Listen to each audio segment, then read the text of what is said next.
Le doux bruissement de petits pas résonne sur le parquet tandis que la lumière du soleil entre à flots à travers les rideaux, jetant une chaude lueur dans la pièce. Des ballons colorés flottaient doucement sous l'effet de la brise provoquée par le ventilateur. Au centre de tout cela se trouvait un gâteau orné d'un glaçage bleu vibrant qui déclarait « Joyeux premier anniversaire, Léo ». Mon cœur s'est gonflé en regardant Léo glousser pendant que Steven le lançait en l'air de manière ludique.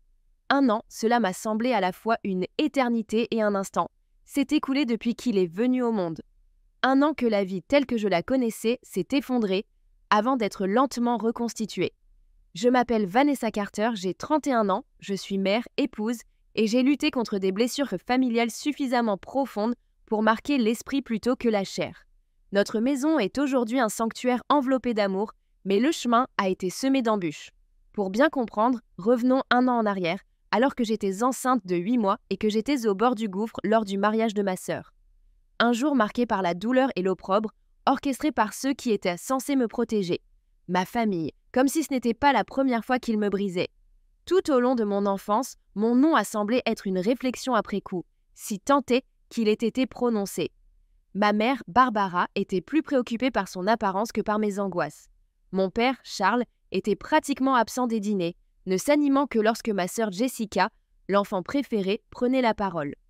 Jessica, la pure, la louée, baignait dans les louanges pour sa simple existence. Moi, en revanche, je semblais invisible.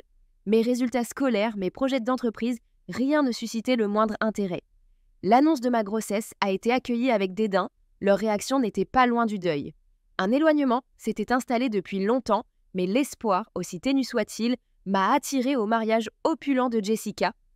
L'invitation en disait long, somptueuse, impeccable et d'une extravagance évidente, livrée dans une enveloppe de soie blanche, à l'écriture dorée aussi impeccable qu'inexpressive, à l'image de Jessica elle-même. Steven l'a trouvée et l'a déposée délicatement devant moi. Nous avons réfléchi en silence au symbolisme de ce ruban, non coupé et parfaitement formé. « Veux-tu partir ?» demanda doucement Steven. Son intuition percevait déjà la complexité de mes sentiments. En effet, une partie de mon cœur voulait s'en débarrasser, rompre les liens avec la douleur. Une autre, la vieille partie blessée, s'accrochait à un espoir de réconciliation qui s'estompait. Je savais pourtant, grâce à d'innombrables dîners froids et à des vacances indifférentes, ce qui m'attendait. En levant les yeux, j'ai trouvé du réconfort dans le regard de Steven. « Je ne veux pas regretter d'être resté là à l'écart, » ai-je murmuré. Son sourire, chaleureux et encourageant, a calmé mes appréhensions. « Alors nous y ferons face ensemble et nous partirons quand tu le voudras », m'a-t-il assuré. C'est son soutien indéfectible, dénué de toute prétention, qui m'a ancré. Vêtue d'une robe marine élégante mais accommodante, taillée sur mesure pour mon corps de femme enceinte, je me suis préparée le matin du mariage. À 36 semaines de grossesse, mon corps était un mélange de beauté et de tension, gonflé, raide, mais indéniablement fier. Ma coiffure était simple, mon maquillage léger, et je portais les boucles d'oreilles en saphir de Steven. Un rappel de notre lien durable. Bien que physiquement épuisée, je sentais une résilience me traverser. Sur la route, la présence réconfortante de Steven me rassurait doucement. J'ai répété mentalement les sourires, les remerciements, les plaisanteries nécessaires. Ce qui m'a surprise, c'est la grandeur du mariage lui-même. Dès notre arrivée au monumental Evergreen Estate, l'air était chargé d'un spectacle à la fois époustouflant et isolant. Cette vieille émotion déstabilisante m'envahit, la sensation d'être un étranger. Le parking était illuminé par des véhicules haut de gamme et les invités montaient l'escalier de marbre dans des tenues éblouissantes, captant les premiers rayons du soleil. J'en reconnais certains, les dames de la partie de cartes hebdomadaire de Barbara, les messieurs du groupe professionnel de Charles, mais personne ne m'accorde un regard. Une fois le seuil franchi, l'intérieur se pare d'une palette de blanc et d'or. D'imposants lustres en cristal étaient suspendus. D'opulentes compositions florales remplies de roses exotiques ornaient l'espace et des bougies ivoire diffusaient une douce lumière dans tous les coins. C'était à la fois époustouflant et somptueux. « Respirez », murmura Steven. « Nous partons bientôt. » Nous sommes entrés et avons été accueillis non pas par la famille, mais par une assistante de Jessica, qui nous a offert un sourire mécanique tout en nous présentant une enveloppe portant la mention pour le trop-plein. Le trop-plein comme l'excédent de bagages. Mon regard a traversé la salle et s'est arrêté sur ma mère. debout près du podium, dans sa robe de créateur ornée de diamants, les cheveux parfaitement coiffés. Elle semblait distante, inaccessible. Puis il y avait Jessica, radieuse dans une robe de mariée longue comme une perle liquide, entourée d'une flopée de photographes et de demoiselles d'honneur en tenue coordonnée. Mon sourire était faible. Ce n'était pas la jalousie qui me grignotait, mais plutôt l'épuisement dû à la façade que rien de tout cela ne m'affectait. La douleur que mes parents m'ont involontairement infligée pendant ma grossesse par leur indifférence, sans jamais s'enquérir de mon bien-être ou m'offrir leur soutien, me donnant constamment l'impression d'être un fardeau involontaire. Steven et moi avons été dirigés vers une table située dans un coin négligé près du couloir de la cuisine, loin de l'événement principal, ornée de couverts dépareillés et de linge froissé. Un contraste saisissant avec le cadre soigné qui régnait ailleurs. Steven était tendu lorsqu'il m'a tendu ma chaise, ses émotions non exprimées étant palpables. « C'est bon », l'ai-je rassuré. « Ce n'est pas inattendu. » Il a soupiré, m'a donné un baiser rassurant sur le front, puis s'est excusé pour prendre un appel à l'extérieur, en invoquant le bruit. Quelques instants plus tard, alors que je me levais pour me dégourdir les jambes, une voix m'arrêta. « Vanessa ». En me retournant, je me suis retrouvée face à Jessica, dont la robe brillait et dont la coiffure semblait avoir été réalisée sans effort et pourtant sans faille. Son sourire était teinté de manque de sincérité. « Tu te montres beaucoup, n'est-ce pas ?»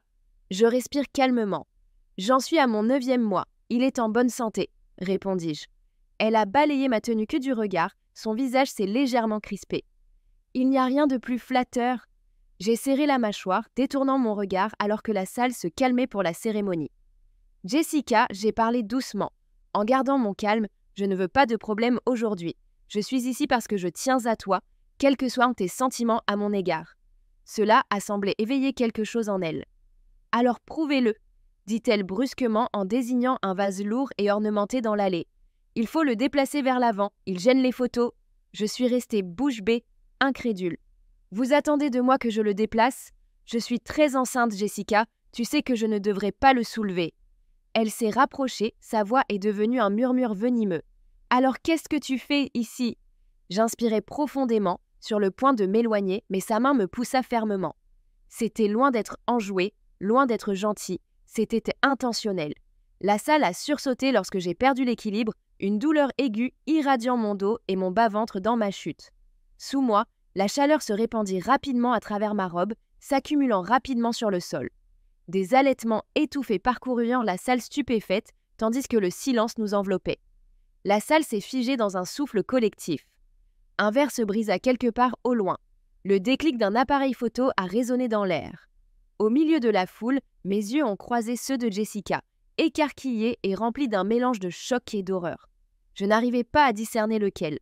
Du bout du couloir, ma mère, Barbara, a poussé un cri horrifié et étouffé. « Qu'as-tu fait ?» La voix de Jessica a alors déchiré le silence stupéfait. « Tu as détruit le jour de mon mariage !» Mon cœur battait contre ma cage thoracique. Ma respiration était erratique.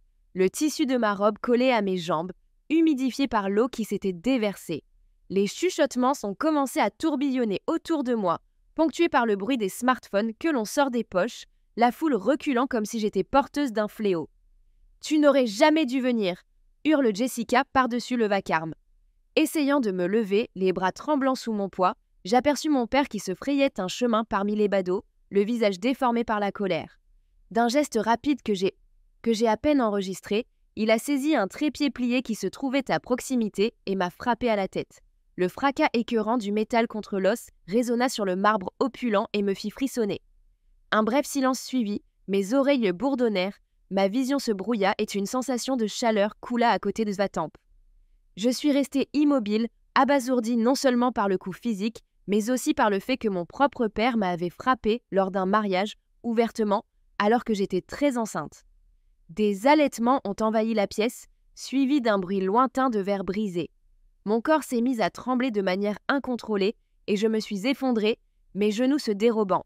Le tissu humide de ma robe collait froidement à ma peau, la sensation douloureuse dans mon estomac était maintenant accompagnée d'une douleur aiguë et pulsatile à l'arrière de ma tête. C'est alors que les chuchotements ont commencé. « Est-ce qu'il l'a frappée ? Elle saigne. Et elle est enceinte. Qu'est-ce qui se passe ?» Dans ce chaos bourdonnant, la voix stridente de Jessica a ponctué une fois de plus. « Tu as toujours besoin d'être sous les feux de la rampe, n'est-ce pas? Aujourd'hui, c'est moi qui suis censée être au centre de l'attention. Elle ne se préoccupait pas de mon bien-être, mais de ses photos abîmées, de son histoire ternie sur les médias sociaux. Des pas rapides se sont approchés, et ma mère s'est soudain retrouvée à mes côtés, non pas pour me réconforter, mais pour me chuchoter avec férocité. « Lève-toi! Arrête ce spectacle! Tu nous as assez mis dans l'embarras. » Du sang a coulé dans mon œil lorsque j'ai levé les yeux vers elle, réalisant qu'ils ne me considèrent plus comme un membre de leur famille, mais comme une interruption de leur vie bien réglée. C'est alors qu'une voix, claire et pleine de détresse, coupa court au murmure. « Vanessa, c'était Steven, mon mari. Il s'est frayé un chemin jusqu'à moi, l'horreur se dessinant sur son visage. Il s'est agenouillé et a pris mon visage dans ses bras, en murmurant avec insistance. « Qui t'a fait ça ?» Tout ce que je pouvais faire, c'était regarder en arrière, les larmes coulant sur mon visage. Les voix se sont superposées dans des cris frénétiques. C'était sa sœur. Elle a perdu les os et son père l'a frappée. Que quelqu'un appelle une ambulance, tout de suite. Steven s'est redressé d'un coup, son visage est un masque de fureur et d'inquiétude. Appelez le 911, hurle-t-il en sortant son téléphone pour composer le numéro. C'est une urgence. Ma femme enceinte a été agressée. Elle saigne, elle est en train d'accoucher. Nous avons besoin d'une aide médicale immédiatement, et l'agresseur est toujours présent. Alors que l'urgence se transformait en action, les invités ont commencé à se rassembler, l'un offrant une serviette pour aider à endiguer l'hémorragie, un autre plaçant une veste sous ma tête pour me soutenir. En arrière-plan, une clameur s'élève. « Arrêtez cet homme, il a attaqué une femme enceinte. Il a attaqué une femme enceinte. » Mais à ce moment-là, mon père s'était déjà retiré dans l'ombre, les mains tremblantes, marmonnant de faibles justifications. Les cris de Jessica emplissaient la pièce, non pas pour m'angoisser, mais pour se lamenter sur sa journée parfaite gâchée. Steven reprit sa place à mes côtés, me serrant fermement la main. « Les secours sont en route, ma chérie. Je suis là. »« Tu vas t'en sortir », m'a-t-il rassuré, sa présence étant un phare dans cette épreuve harassante. Pour la première fois depuis que les terribles événements du mariage ont commencé à se dérouler, un réel sentiment de sécurité m'a envahi tandis que les sirènes se faisaient plus fortes, annonçant l'arrivée des secours. En quelques instants, des policiers et des ambulanciers se sont précipités, et le fait de me voir sur le sol, ensanglantée et bercée par mon mari, a irrémédiablement fait basculer le récit de la journée de la célébration à la calamité. Du pandémonium aux mesures décisives, une voix s'est élevée au-dessus des autres. « Faites de la place, s'il vous plaît !» a demandé un secouriste, se précipitant à mes côtés. L'officier Grant dominait la foule, sa présence était inflexible. « Qui est responsable de cela ?» demande-t-il sévèrement. Plusieurs sœurs spectateurs se tournent vers mon père, Charles. « Il l'a frappée avec le trépied !» s'exclame un invité. « Elle était déjà tombée avant qu'il ne s'élance !» ajoute un autre. Steven, contenant à peine sa détresse, annonce « Elle en est à 37 semaines. Sa sœur l'a poussée, elle a perdu les os, puis son père l'a agressée. Elle agonise et saigne depuis plusieurs minutes. Ils devraient tous répondre de leurs actes. » Sans perdre un instant, les officiers ont menotté Charles, dont le teint s'est vidé de sa couleur. Barbara intervient bruyamment pour tenter d'infléchir la décision du policier. « Vous avez mal compris, vous ne pouvez pas l'arrêter au milieu de tous ces invités, » plaide-t-elle. L'officier Grant lui fait face, sa réponse est ferme. L'agression d'une femme enceinte est indiscutablement claire. Ce n'est pas un malentendu. Pendant ce temps, Jessica, recroquevillée sur une chaise ornée, ses produits de beauté étalés et sa robe débraillée, s'écrie « Ce n'était pas intentionnel, je n'avais pas l'intention de la bousculer. » Elle en a fait une affaire personnelle, bien que ses explications aient vacillé face à la vérité évidente captée par de nombreux smartphones. L'agent Grant s'est ensuite approché d'elle et a déclaré « Nous avons des témoins oculaires et des preuves vidéo de votre agression initiale qui a entraîné des blessures. Vous devez aussi venir avec nous. » Les protestations de Jessica ont résonné pendant qu'il la maîtrisait. « C'est le jour de mon mariage. » Pendant ce temps, Steven s'agenouillait à nouveau à côté de moi, tandis que les ambulanciers organisaient la mise en place de la civière. Barbara, toujours en état de choc, a tenté d'argumenter une fois de plus, mais un officier l'en a empêché. Votre comportement antagoniste à l'égard de la blessée pendant qu'elle saignait est un motif de détention pour obstruction et complicité présumée d'agression. Ma mère, mon père et ma sœur, qui étaient entrés en grande pompe, ont été escortés jusqu'à la sortie, menottes au poignet. Alors qu'ils étaient emmenés, un nouveau chapitre de disgrâce s'ouvrait. La famille de Brandon, les presque beaux-parents de Jessica, avaient observé tout le spectacle. Sa mère, la posture ferme et l'expression bouillonnante de mépris, déclara « Le mariage est annulé, nous refusons de nous allier à une famille d'un tel caractère. » Des murmures ont envahi la salle. Jessica a reculé de désespoir. « S'il vous plaît, reconsidérez les coûts. Le caractère et c'est l'investissement ici, et il manque cruellement. » a rétorqué la mère de Brandon avant qu'il ne parte de manière décisive. Alors que j'étais installée sur la civière, Steven me tenant la main avec ferveur. Un secouriste me tamponnait tendrement la tempe, un autre s'assurait que mes signes vitaux étaient instables. Nous nous dirigeons vers l'hôpital St. Grace en préparant le service de maternité au cas où, nous ont-ils dit. Steven m'a embrassé la main. Je suis là pour toi, à chaque étape. Alors que les portes se refermaient derrière nous, laissant derrière elles les vestiges brisés de la journée, j'ai fixé le plafond de l'ambulance en murmurant « Leur approbation ne signifie rien, j'ai ce qui compte vraiment maintenant. » À l'intérieur de l'ambulance régnait un calme surréaliste, interrompu uniquement par le hurlement des sirènes. Un ambulancier surveillait mes signes vitaux, un autre observait attentivement le moniteur du rythme cardiaque du fœtus. Accroché à la main de Steven, j'ai senti une force étrange m'envelopper, comme l'a exprimé l'un des ambulanciers. « Vous vous en sortez merveilleusement bien, Vanessa. Le bébé est stable. Nous sommes presque arrivés à l'hôpital. » Steven m'a consolée, la voix tremblante mais forte. « Je regrette de t'avoir quitté. » Je l'ai rassuré en lui serrant la main. « Tu n'étais pas en tort. C'est eux qui l'étaient. » Le reste du trajet s'est estompé au profit des lumières, des bips périodiques et d'un sentiment écrasant de détermination, une sensation familière à ceux qui sont habitués aux situations de crise. À l'arrivée à St. Grace, l'équipe de la maternité était prête et efficace. Le docteur Lisa Bennett, qui avait supervisé mes soins prénataux, nous a accueillis immédiatement avec un comportement à la fois chaleureux et décisif. « Vous êtes entre de bonnes mains, Vanessa. Nous prendrons bien soin de vous et du bébé. » Autorisé à rester à mes côtés, Steven m'a assuré à voix basse. « Vous êtes forte, courageuse. Il sera bientôt là. » Le traumatisme semble avoir accéléré le travail, les contractions augmentant rapidement pour se fondre dans un brouillard d'agonie. Ma poigne s'est resserrée autour du poignet de Stephen, tandis que des voix m'incitaient à résister à la douleur, à respirer un peu plus. Mon corps était au bord de l'effondrement, mais mon esprit persistait sans relâche. Puis, brisant le silence, j'ai entendu un cri. Le cri de Léo, le son le plus enchanteur qui ait été entendu. Il est arrivé dans ce monde un peu après 2 heures du matin, ses cris robustes et pleins de vie, ses petites mains s'agitant, sa peau d'un rose éclatant. Le docteur Bennett l'a soigneusement posé sur ma poitrine, et des larmes genre de soulagement et de joie ont coulé sur mes joues lorsque j'ai dit « Bonjour mon amour », en traçant la peau délicate de sa joue. Bienvenue dans un avenir meilleur. Steven s'est approché, ses propres larmes coulant en cascade sur ses joues, embrassant Léo et moi délicatement sur le front. « Vous avez été incroyable », a-t-il murmuré. Nous sommes restés à l'hôpital pendant 4 jours, ce qui m'a donné le temps de me remettre d'un traumatisme crânien, des ardeurs de l'accouchement et de la tension émotionnelle que j'avais endurée.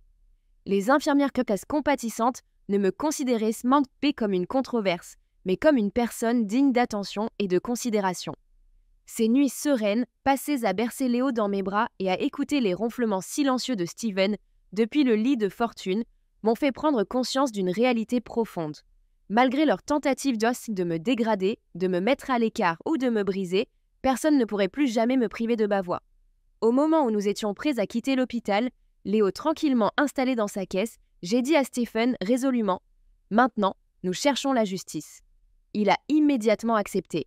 2 jours après notre sortie de l'hôpital, nous nous sommes retrouvés dans le bureau de l'avocat Mark Wilson, dont le regard inébranlable correspondait à la détermination de sa voix.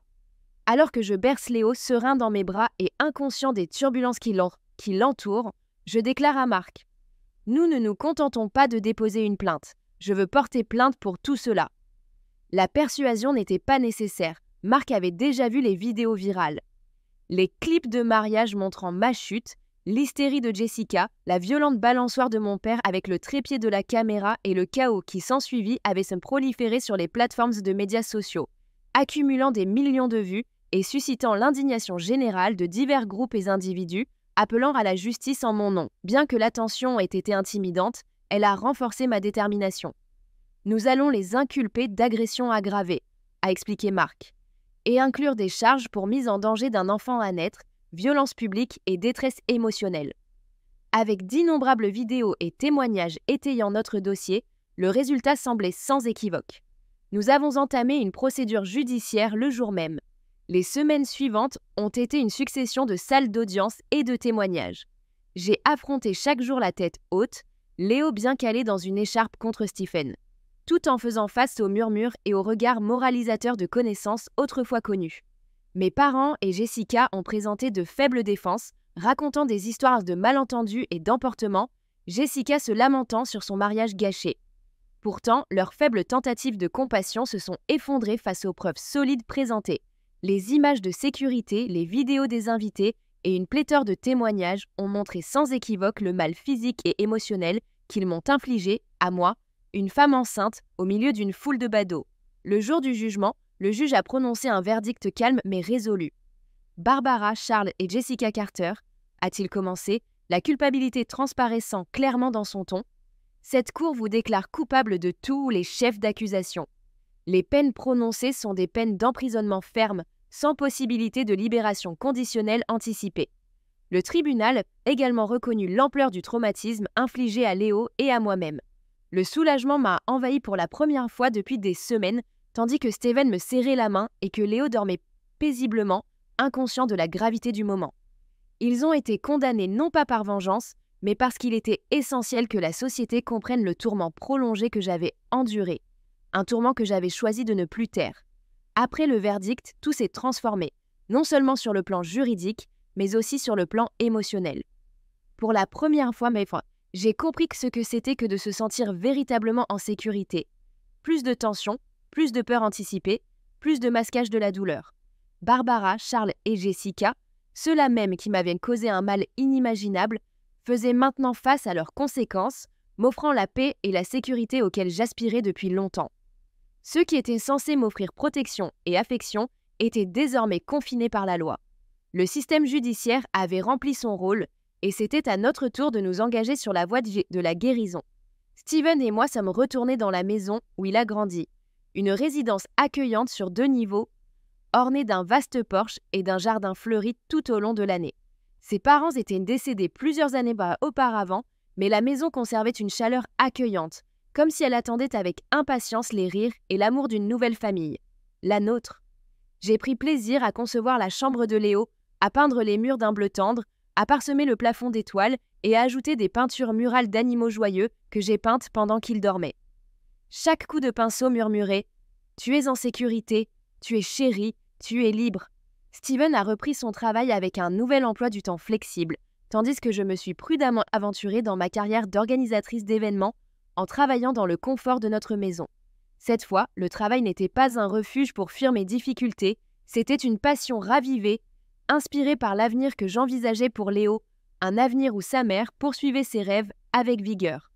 Mes journées se sont rapidement remplies de rires de bébés, de berceuses apaisantes et de promenades tranquilles dans le parc voisin.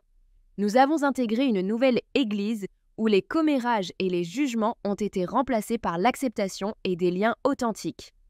Certains membres, qui connaissaient notre histoire grâce à des discussions en ligne, m'ont approché pour me faire part de leur admiration. « Tu es si incroyablement courageuse. Ce que vous avez fait était juste. Votre fils sera fier. » Mais c'est dans les moments calmes que j'ai trouvé les réconforts les plus sincères. La façon dont le regard de Steven se posait doucement sur moi chaque soir, ou la façon dont Léo me tendait la main lorsque la somnolence s'emparait de lui. Nous avons commencé à établir nos propres rituels familiaux. Soirée pizza tous les vendredis, crêpes Lucieux le dimanche matin et séance spontanée de câlins le mardi après-midi, entourée de rires de dessins animés. Notre vie était magnifiquement imparfaite, remplie de nuits blanches, du chaos de l'éducation des enfants et de factures interminables. Pourtant, elle était authentiquement la nôtre. Pour la première fois, j'avais l'impression d'être plus qu'une simple survivante. Je vivais vraiment.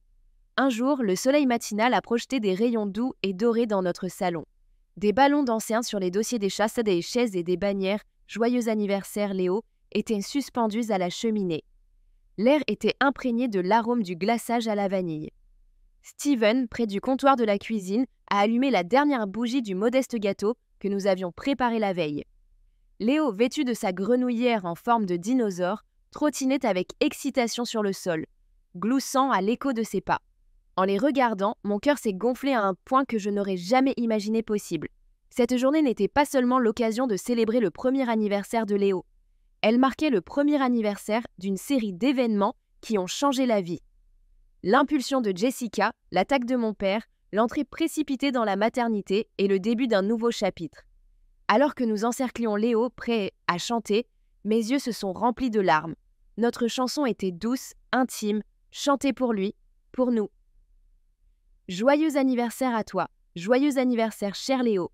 Il applaudit joyeusement lorsque Steven l'aida à éteindre la bougie, puis l'aida à tremper un doigt dans le gâteau, riant de le voir coller.